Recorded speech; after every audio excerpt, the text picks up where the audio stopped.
Welcome friend to my channel. আমি আজকে যেটা বিজ্ঞানের বিষয় শেখাবো সেটা হচ্ছে অ্যাটমিক স্ট্রাকচার, অর্থাৎ পরমাণুর গঠন এবং পদার্থের মধ্যে যে ক্ষুদ্র ক্ষুদ্র অণু থাকে এবং অণুগুলোর মধ্যে যে পরমাণু থাকে সেগুলি আজকে শেখাবো। তো আগে ফার্স্টে জানা যাক যে পরমাণু জিনিসটা কী। পরমাণু সর্বপ্রথম যে ধারণাটা সেটা হচ্ছে সেই ডেমোক্রিটাসের যুগে, ডেমোক্রিটাস থেকে ডাল্টনের যুগে পরমাণুকে সবাই অবিভাজ্য কণা বলে বিবেচিত করত। কী কণা বলে? অবিভাজিত কণা। পরে জে থমসন, রাদারফোর্ডের সময় জানা গেল যে পরমাণুর ভেতরে 3টি প্রকার অবপারমাণবিক কণা থাকে।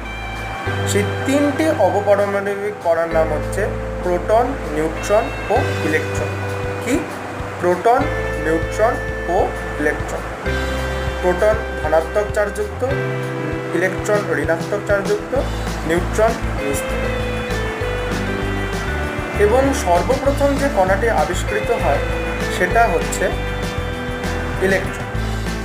এবার আমরা আগে জেনে নিই যে ডেফিনেশন অফ অ্যাটম। অ্যাটম মানে পরমাণু। Definition of atom say that an atom is the smallest part of an element that retains the chemical properties of the element. অর্থাৎ কোনো মৌলের যে ক্ষুদ্রতম কণায় ওই মৌলের সব ধর্ম বর্তমান এবং যে কণা অবিভাজ্য অবস্থায় রাসায়নিক বিক্রিয়ায় অংশগ্রহণ করে তাকে ওই মৌলের পরমাণু বলে। কিন্তু ডাল্টনের সময় কী ছিল? ডাল্টনের সময় ছিল হচ্ছে পদার্থের ক্ষুদ্রতম অবিভাজ্য কণাই হলো হচ্ছে পরমাণু। তো আসা যাক এবার ইলেকট্রন।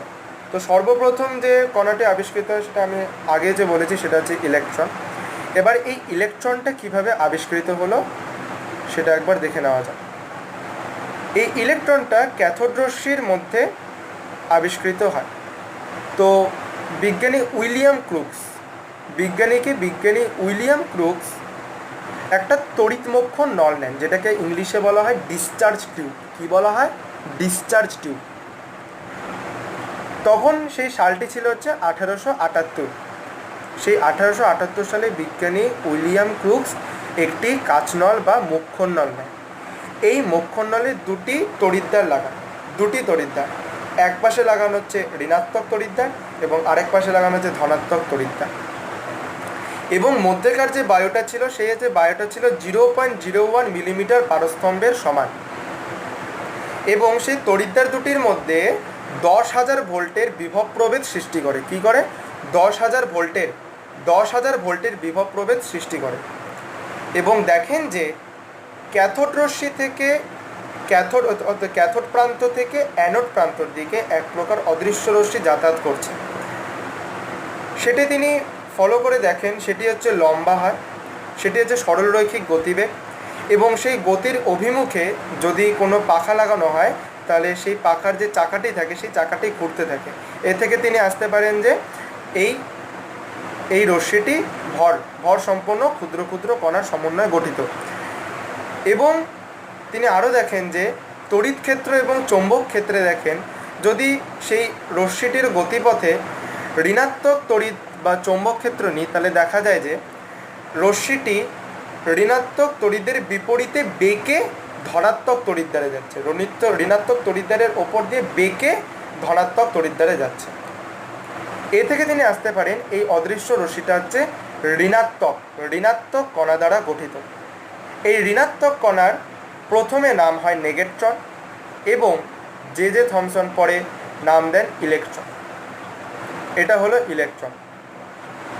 এবার পরের যে পার্টটা সেটা হচ্ছে প্রোটন। প্রোটনটা কি? প্রোটন আবিষ্কার করেন রাদারফোর্ড। এবার প্রোটন কিভাবে আবিষ্কার হয়? বিজ্ঞানী গোল্ডস্টেইন ঠিক বিজ্ঞানী উইলিয়াম ক্রুকসের মতনই পরীক্ষাটা করে দেখান, কিন্তু সেখানে একটু এক্সেপশনালি ছিল। সেই এক্সেপশনালিটা হচ্ছে যে ক্যাথোড যে পাত্রটা নিয়েছিল না, বিজ্ঞানী উইলিয়ামসকেও, সেই ক্যাথোড পাতটাকে বিজ্ঞানী গোল্ডস্টেইন ক্ষুদ্র ক্ষুদ্র ক্ষুদ্র ছিদ্র করেন, অর্থাৎ যে ফুটো করেন, এবং সেখান থেকে দেখেন সেখানে ঠিক একই 0.01 মিলিমিটার পারস্তম্ভের চাপে বায়ু রাখেন, 10,000 ভোল্টেজ সৃষ্টি করেন। তো তিনি দেখেন যে ক্যাথোড পাত থেকে অ্যানোড পাতের দিকে ঋণাত্মক কণাত্মক অদৃশ্য রশ্মি যাচ্ছে, এবং তিনি আরও ফলো করেন যে অ্যানোডের থেকে ক্যাথোডের দিকে এক প্রকার অদৃশ্য রশ্মি যাচ্ছে। এটি তড়িৎ ক্ষেত্র, চৌম্বক ক্ষেত্র, অর্থাৎ ধনাত্মক তড়িৎদ্বার এবং ধনাত্মক চৌম্বক ক্ষেত্রে সেই রশ্মিটি বেঁকে ঋণাত্মক তড়িৎদ্বারের দিকে যাচ্ছে। কি হচ্ছে? বেঁকে ঋণাত্মক তড়িৎদ্বারের দিকে যাচ্ছে, অর্থাৎ ঋণাত্মক তড়িৎদ্বার দ্বারা আকৃষ্ট হচ্ছে। তো তারপর তিনি দেখেন যে এটার মাঝেও তিনি হালকা পাখা গতিমুখে পাখা রেখে দেখেন যে চাকাটি ঘুরছে। এ থেকে তিনি আসতে পারেন এই রশ্মিটি ভর সম্পন্ন এবং ক্ষুদ্র ক্ষুদ্র কণার সমন্বয়ে গঠিত। এই ক্ষুদ্র ক্ষুদ্র কণার নামটি দেন হচ্ছে প্রোটন। এই প্রোটন নামটা এখন আসি, এই প্রোটন নামটা কোথা থেকে এসেছে? বিজ্ঞানী গোল্ডস্টেইন যখন এই ডিসচার্জ টিউবে পরীক্ষাটি করছিল, তখন তিনি হাইড্রোজেন গ্যাস নেয়। সেই হাইড্রোজেন গ্যাসটাকে 0.01 মিলিমিটার পারস্তম্ভের চাপে রাখেন। এবার তিনি দেখেন যে হাইড্রোজেন পরমাণুর যা যে ভর, সেই ভরটাই প্রোটনের ভরের সমান হচ্ছে। এবং হাইড্রোজেনের আমরা জানি 3টা আইসোটোপ, অর্থাৎ যে protium, deuterium, tritium. Protium equal to 1H1, deuterium equal to 2H1, tritium equal to 3H1। তো এই প্রথম আইসোটোপটার অর্থাৎ হচ্ছে সাধারণ হাইড্রোজেন অর্থাৎ প্রোটিয়ামের একটি পরমাণুর সমান। প্রোটিয়ামের একটি পরমাণুর সমানটা হচ্ছে একটি প্রোটনের ভর। এই প্রোটিয়াম থেকেই ওই কণাটির নাম দেওয়া হয় হচ্ছে প্রোটন। কি নাম দেওয়া হয়? প্রোটন। এবার আসি এই ক্যাথোড রশ্মি, এই যে ক্যাথোড রশ্মি পড়লাম, এবার হচ্ছে আচ্ছা আরেকটা কথা বলে দিই, সেটা হচ্ছে যখন বিজ্ঞানী গোল্ডস্টেইন এই ডিসচার্জ টিউবে প্রোটন আবিষ্কারের পরীক্ষাটা করছিলেন, এবং সেটা যেহেতু ক্যাথোড পাতটা খুব ক্ষুদ্র ক্ষুদ্র ছিদ্র ধারণ করেছিল, তো এই পাতটার জন্য এই রশ্মিটাকে নাম দেওয়া হয় হচ্ছে ক্যানাল রশ্মি বলা হয়। কী রশ্মি বলা হয়? ক্যানাল রশ্মি বলা হয়। এবার আসা যাক, এই যে পড়লাম ক্যাথোড রশ্মি এবং অ্যানোড রশ্মি, এই ক্যাথোড রশ্মি এবং অ্যানোড রশ্মি উৎপন্ন হওয়ার কারণটা কি? এই ক্যাথোড রশ্মি এবং অ্যানোড রশ্মি উৎপন্ন হওয়ার কারণ, যখন ডিসচার্জ টিউবে ক্যাথোড এবং অ্যানোডের মধ্যে বায়ুচাপকে 0.01 মিলিমিটার পারস্তম্ভের চাপে রেখে এবং তাদের মধ্যে 10,000 ভোল্টের বিভব প্রভেদ সৃষ্টি করে দেখে যে ক্যাথোড থেকে অ্যানোডের দিকে এক প্রকার অদৃশ্য রশ্মি যাচ্ছে, অদৃশ্য রশ্মি উৎপন্ন হয়। এই যখন অদৃশ্য রশ্মি অ্যানোডের দিকে যাচ্ছে, তখন মধ্যেকার যে বায়ু, সেই বায়ু গ্যাসের যে অণুগুলো, সেই অণুগুলোকে আয়নিত করছে। কি করছে? আয়নিত। সেই অণুগুলো থেকে ইলেকট্রন বেছে নিচ্ছে, গ্রহণ করে নিচ্ছে। ফলে ইলেকট্রন সংখ্যা যে বেশি হয়ে যাচ্ছে, এবং এই ইলেকট্রন সংখ্যা অ্যানোডের দিকে যাচ্ছে, এবং যেগুলো ক্যাটায়নগুলি উৎপন্ন হয়, অণুগুলি ইলেকট্রন থেকে বাতিল করার পর সেই অণুগুলি যখন ক্যাটায়নে পরিণত হয়, সেই ক্যাটায়নগুলি কী হচ্ছে? ক্যাথোডের দিকে আকৃষ্ট হচ্ছে, এবং যে ভারী ভারী ইলেকট্রনগুলো, সেই ইলেকট্রনগুলো হচ্ছে অ্যানোডের দিকে আকৃষ্ট হচ্ছে। এবার যে অ্যানোড রশ্মি উৎপাদন, এই অ্যানোড রশ্মি উৎপাদনে ক্যাথোড রশ্মিটাকে ক্ষুদ্র ক্ষুদ্র ছিদ্রে পরিণত করলাম, কিন্তু যখন ইলেকট্রন আবিষ্কার হচ্ছে ক্যাথোড রশ্মি যখন পড়বো, তখন সেটাতে হচ্ছে ক্যাথোড রশ্মি ক্ষুদ্র ক্ষুদ্র ছিদ্র করলাম না। এবার কেন? ভাই, এটার জন্য কারণ ইলেকট্রন সংখ্যায় এমনিতেই যখন হচ্ছে 10,000 ভোল্টের বিভব প্রভেদের মধ্যে গ্যাসের মধ্য দিয়ে যাচ্ছে, তখন সেই হচ্ছে ক্যাথোড তড়িৎদ্বার থেকে অ্যানোডের দিকে ইলেকট্রনগুলি যাওয়ার সময় গ্যাসের থেকে অণুগুলি ইলেকট্রন গ্রহণ করে নিচ্ছে, ফলে ইলেকট্রন সংখ্যা সেখানে বেশি হয়ে যাচ্ছে, কিন্তু ক্যাটায়ন সংখ্যা কিন্তু বেশি হচ্ছে না। এবং এই ক্যাটায়ন সংখ্যাগুলি বোঝার জন্য যদি ক্যাথোডের পিছনে আলোর প্রতিপ্রভা দেখা যায়, যাতে যেন বুঝতে সুবিধা হয় যে এটাই তাহলে যে প্রোটনটা তাহলে সৃষ্টি হয়েছে। এর জন্য আমাদের ক্যানাল পাতে অর্থাৎ যে ক্যাথোড পাতে ক্ষুদ্র ক্ষুদ্র ছিদ্র ব্যবহার করা হয়, যাতে যেন সেই আলোক রশ্মিটা উৎপন্ন হয়, যেটা যেন পিছনে আলোক প্রতিপ্রভাটা যাতে যেন উৎপন্ন হয়। কিন্তু ইলেকট্রন সংখ্যা এত যে বেশি থাকায় অ্যানোডের দিকে কিন্তু ক্ষুদ্র ক্ষুদ্র ছিদ্র করা হয় না, কারণ ইলেকট্রন বেশি থাকায় সে আপনি আলোর হচ্ছে প্রতিপ্রভা সৃষ্টি করবে, তাকে ক্ষুদ্র ক্ষুদ্র ছিদ্রে পরিণত করার দরকার নেই। এবার হচ্ছে আসার জায়গা হচ্ছে নিউট্রনকে আবিষ্কার করেন বিজ্ঞানী স্যাডউইক। বিজ্ঞানীরা ফলো করে দেখেছেন যে, আচ্ছা তার আগে আরেকটাকে কথা আসে, সেটা হচ্ছে রাদারফোর্ডের আলফা কণার বিচ্ছুরণ পরীক্ষা। রাদারফোর্ডের আলফা কণার বিচ্ছুরণ পরীক্ষায় দেখেন যে প্রথমে রাদারফোর্ড একটা বিসমাথ নিয়েছে, যে বিসমাথ থেকে কিন্তু প্রতিনিয়ত আলফা কণা নির্গত হয়। তার আগে আরেকটা আছে, সেটা হচ্ছে বলতে সেটা ভুলে গেছি, যেটা হচ্ছে তেজস্ক্রিয় রশ্মি, রেডিও অ্যাক্টিভিটি, তেজস্ক্রিয়। So what is a radioactivity? I say that what is a radioactivity. তো তেজস্ক্রিয়তা হচ্ছে বিজ্ঞানী হেনরি বেকারেল দেখেন যে পটাশিয়াম ইউরেনিল সালফেট এর সংকেতটা বলে দিচ্ছি, সেটা হচ্ছে K2UO2SO4 K2UO2SO4 এখান থেকে এটার হচ্ছে প্রতিপ্রভা এবং এক্স রশ্মির ধর্মের মিল দেখার জন্য তিনি সেই পটাশিয়াম ইউরেনিল সালফেটের ইউরেনিয়াম ধাতুটাকে একটি ফটোগ্রাফিক প্লেটের মধ্যে রাখেন এবং কয়েক ঘন্টা পর দেখেন যে ফটোগ্রাফিক প্লেটে কালো কালো ছিদ্র উৎপন্ন হয়েছে। এই কালো কালো ছিদ্রের উৎপন্ন হওয়ার কারণটা কি? এ থেকে তিনি বুঝতে পারেন যে পটাশিয়াম ইউরেনিল সালফেট নামক ইউরেনিয়াম ধাতু থেকে অনবরত এক প্রকার তেজস্ক্রিয় রশ্মি নির্গত হচ্ছে, অর্থাৎ ভেদন ক্ষমতা সম্পন্ন অদৃশ্য রশ্মি নির্গত হচ্ছে, যার ফলে সেই ফটোগ্রাফিক প্লেটে কালো কালো ছিদ্র উৎপন্ন হয়েছে। এই রশ্মির তিনি নাম দেন হচ্ছে প্রথমে বেকারেল রশ্মি, পরে এর নাম দেওয়া হয় হচ্ছে তেজস্ক্রিয় রশ্মি, রেডিও অ্যাক্টিভিটি রে। যে পদার্থ থেকে তেজস্ক্রিয় রশ্মি নির্গত হয় সেটাকে বলা হয় তেজস্ক্রিয় পদার্থ। এই যে ঘটনাটা ঘটে সেটাকে বলা হয় তেজস্ক্রিয় ঘটনা, তেজস্ক্রিয়তা বলা হয় বা তেজস্ক্রিয় ঘটনা বলা হয়। এবার এই তেজস্ক্রিয় রশ্মি হচ্ছে তিন প্রকার, যথা হচ্ছে আলফা কণা, বিটা কণা, গামা কণা। আলফা কণাটা কি? 2 একক ধনাত্মক চার্জবাহী হিলিয়াম আয়নের স্রোত, সেটা হচ্ছে আলফা কণা। এবার বিটা কণাটা হচ্ছে 1 একক ইলেকট্রন চার্জবাহী ঋণাত্মক কণার স্রোত। এবং হচ্ছে গামা কণা হচ্ছে অতি ক্ষুদ্র তরঙ্গদৈর্ঘ্য বিশিষ্ট তড়িৎ চুম্বকীয়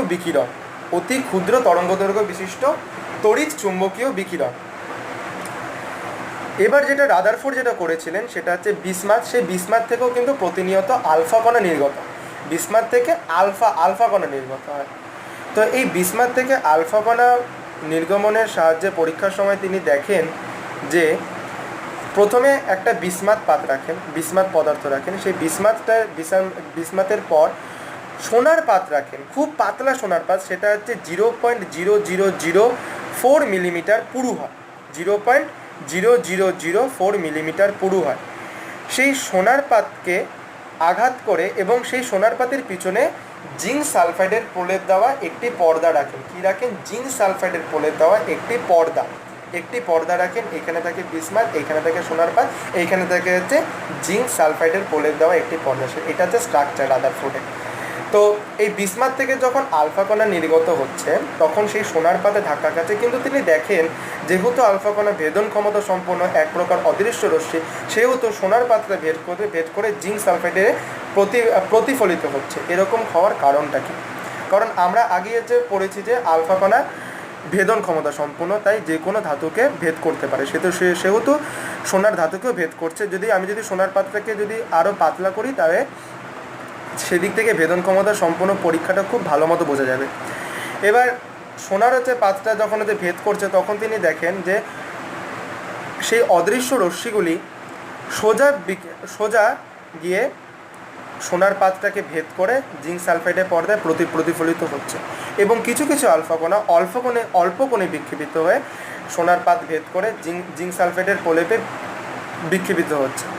এবং খুবই অল্প কণার রশ্মি, অর্থাৎ 2000 মধ্যে একটি রশ্মি হবে, সেটি হচ্ছে 90 ডিগ্রি তার বা 180 ডিগ্রি কোণে বিক্ষেপিত হয়ে ফিরে আসছে। এর থেকে রাদারফোর্ড বুঝতে পারেন যেহেতু ধাতব পদার্থ ধাতব পরমাণুর সমন্বয়ে গঠিত, সেহেতু পরমাণুর তিনি স্ট্রাকচারটা অনুমান করতে পারেন। কী অনুমান করতে পারেন? যেহেতু আলফা কণা সোনার পাত ভেদ করে জিঙ্ক সালফাইড পর্দায় যাচ্ছে, সেহেতু বলা যেতে পারে যে পরমাণুর বেশিরভাগ স্থানই ফাঁকা। এবং এটাতে জানতে লাগবে যে আলফা কণার ভর ইলেকট্রনের ভর অপেক্ষা খুবই বেশি হওয়ায় সেই আলফা কণা ইলেকট্রন ভেদ করে যেতে পারে। কিন্তু এবারে যে প্রশ্ন হলো, কয়েকটা আলফা কণা 90 ডিগ্রি তার বা বেশি কোণে 180 ডিগ্রি কোণে বিক্ষেপিত হয়ে ফিরে আসছে, এরকম হওয়ার কারণটা কি? এর কারণটা হচ্ছে যখন আলফা কণা কি জানি, আলফা কণা হচ্ছে 2 একক ধনাত্মক চার্জবাহী হিলিয়াম আয়নের স্রোত, অর্থাৎ ধনাত্মক চার্জবাহী আলফা। এই ধনাত্মক চার্জ আলফা কণা যখন নিউক্লিয়াসে যাচ্ছে, নিউক্লিয়াসে যাচ্ছে, অর্থাৎ নিউক্লিয়াসে কি থাকে? প্রোটন থাকে। কি থাকে? প্রোটন। এবং প্রোটন হয় হচ্ছে ধনাত্মক আধানযুক্ত। তাহলে ধনাত্মক আধান, positive charge plus positive charge equal to বিকর্ষণ করে। সুতরাং যখন হচ্ছে পজিটিভ চার্জযুক্ত আলফা কণা যখন নিউক্লিয়াসে যাচ্ছে, অর্থাৎ নিউক্লিয়াস পজিটিভ চার্জে যাচ্ছে, তখন 10⁻⁻14 মিটার দূর থেকে বিক্ষেপিত হয়। কী হয়? বিক্ষেপিত হয়, কারণ সেটাকে হচ্ছে আকর্ষণ করতে পারে না, এবং সেটা হচ্ছে ওপর দিয়ে ভেদ করে যেতে পারে না। যেগুলা আলফা কণা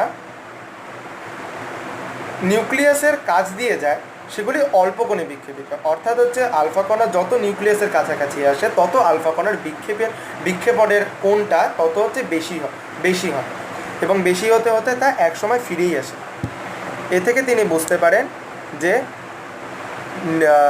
পরমাণুর মধ্যিখানে নিউক্লিয়াস থাকে এবং নিউক্লিয়াসের মধ্যে প্রোটন থাকে। সেই মোট প্রোটনের ভরই হচ্ছে পরমাণুর ভর, কারণ ইলেকট্রনের ভর অপেক্ষা প্রোটনের ভর বেশি হওয়ায় সেই প্রোটনের ভরকেই পরমাণুর ভর হিসাবে ধরা হয়।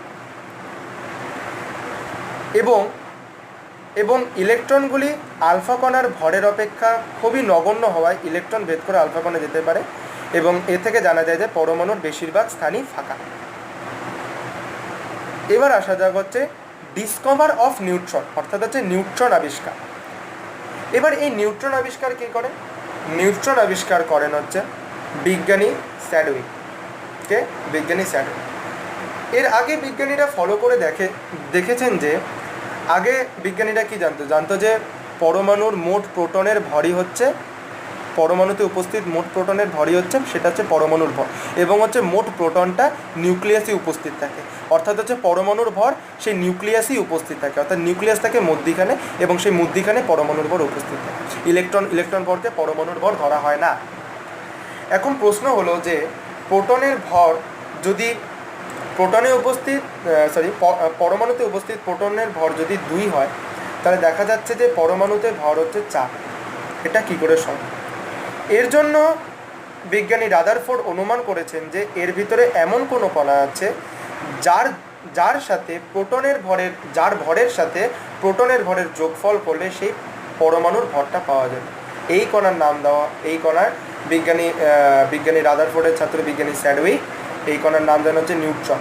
কী নাম দেন? নিউট্রন। তিনি কি করেন? বেরিলিয়াম ধাতুর পাতকে পোলোনিয়াম থেকে নির্গত আলফা কণা দ্বারা আঘাত করে দেখেন যে এক প্রকার তড়িদাধানীন ক্ষুদ্র কণার সৃষ্টি হচ্ছে। এই ক্ষুদ্র কণাটার নাম দেওয়া হয়েছে নিউট্রন। বিক্রিয়াটা হচ্ছে বলে দিচ্ছি, সেটা হচ্ছে 9Be4 + 4He2 বিক্রিয়া 12C6 + 1N0, যেখানে 9Be4 বেরিলিয়াম পরমাণু প্লাস 4He2 আলফা কণা বিক্রিয়া 12C6 কার্বন পরমাণু প্লাস 1N0 নিউট্রন কণা আবিষ্কৃত হচ্ছে। অর্থাৎ এ থেকে জানা গেল যে পরমাণুর ভর ইকুয়াল টু প্রোটনের ভর প্লাস নিউট্রনের ভর, ইলেকট্রনের ভর নেই। অর্থাৎ প্রোটনের ভর হচ্ছে পরমাণুর ভর হিসেবে ধরা হলো না। এবার সেটা হচ্ছে পরমাণু ক্রমাঙ্ক কি, অর্থাৎ atomic number. So what is a atomic number? I said that what is a atomic number? Atomic নাম্বারটা হচ্ছে পরমাণুতে যতগুলি প্রোটন থাকে সেই প্রোটন সংখ্যাকে পরমাণুর ক্রমাঙ্ক বলা হয় বা পারমাণবিক সংখ্যা বলা হয়। সেই প্রোটন সংখ্যাটা কি, মৌলের পরমাণুতে উপস্থিত মোট প্রোটন সংখ্যাকে ওই মৌলের ওই পরমাণুর পারমাণবিক ক্রমাঙ্ক বা অ্যাটমিক নাম্বার বলা হয়। এবার এই অ্যাটমিক নাম্বারটাকে জেড দ্বারা প্রকাশ করা হয়। কী দ্বারা প্রকাশ করা হয়? জেড দ্বারা প্রকাশ করা হয়। এবার হচ্ছে আরেকটা আছে টপিক, সেটা হচ্ছে এই পারমাণবিক সংখ্যাকে মৌলের মূলগত ধর্ম বলা হয় কেন? কারণ যেটা হলো, মৌলের নিউক্লিয়াসে উপস্থিত প্রোটন সংখ্যাই হলো তার পারমাণবিক সংখ্যা, যা মৌলের প্রকৃতি নির্ধারণ করে। পারমাণবিক সংখ্যা অপরিবর্তিত হলে মৌলের ভৌত রাসায়নিক ধর্মাবলী বদলে যায়। প্রত্যেক মৌলের আলাদা আলাদা ভৌত ও রাসায়নিক ধর্ম আছে, আবার এক একটি মৌলের পারমাণবিক সংখ্যা নির্দিষ্ট।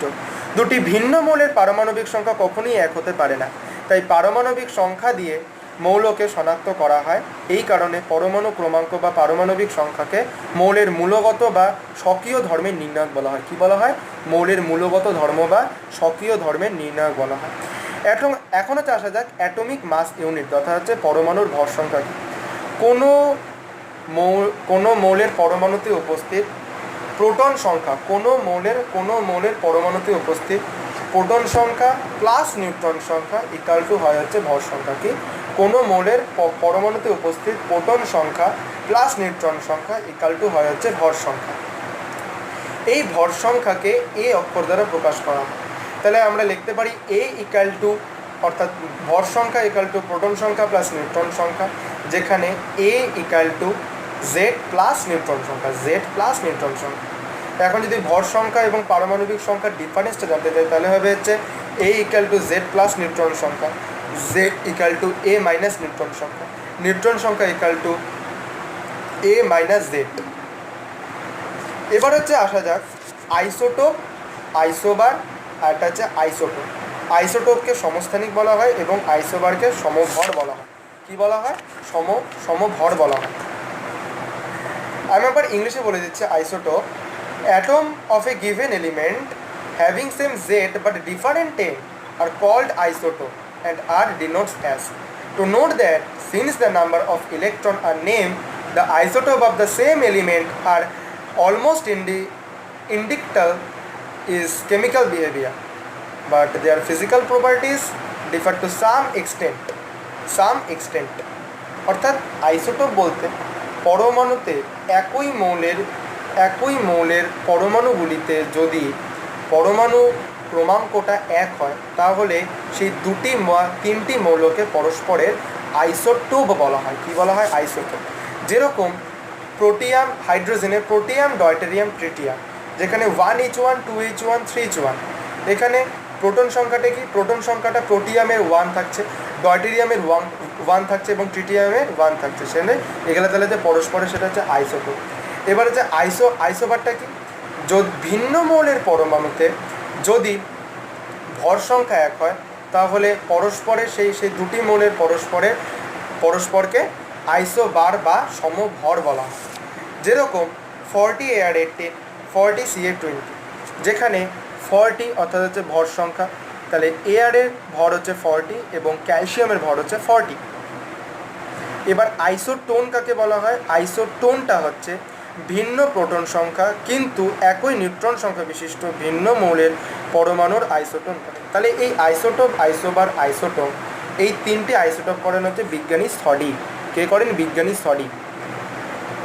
আমি আরেকবার যে বলে দিচ্ছি, isotope atom of a given element having same Z but different are called isotope and are denoted as A, X, Z. And isobar isotope, atom with same number of neutrons are called isobar. And isobar, what is the isobar? atoms having different number of both protons and neutrons in such a way that their mass number are the same, they are called a isobars. এবার হচ্ছে নিউক্লিয় বল। এবার মনে একটা প্রশ্ন আসতে পারে, সেটা হচ্ছে পরমাণু নিউক্লিয়াসে সমস্ত প্রোটন জোটবদ্ধভাবে থাকে কীভাবে? কারণ প্রোটন হচ্ছে পজিটিভ চার্জ আর পজিটিভ চার্জ, আর আমরা জানি positive charge plus positive charge equal to বিকর্ষণ। এটা কীভাবে সম্ভব? কারণ পরমাণুর নিউক্লিয়াসে উপস্থিত প্রোটন ও নিউট্রন জোটবদ্ধভাবে থাকে, এবং সেই বিজ্ঞানী হাইসেনবার্গের মতে প্রোটন ও নিউট্রনের মধ্যে এক ধরনের মেসন কণার আদানের ফলে আদান বিনিময়ের ফলে সবসময় কী হচ্ছে, প্রোটন নিউট্রনে কী হচ্ছে, এক বিজ্ঞানী হাইসেনবার্গের মতে মেসন কণার আদান বিনিময়ের মাধ্যমে প্রোটন নিউট্রনে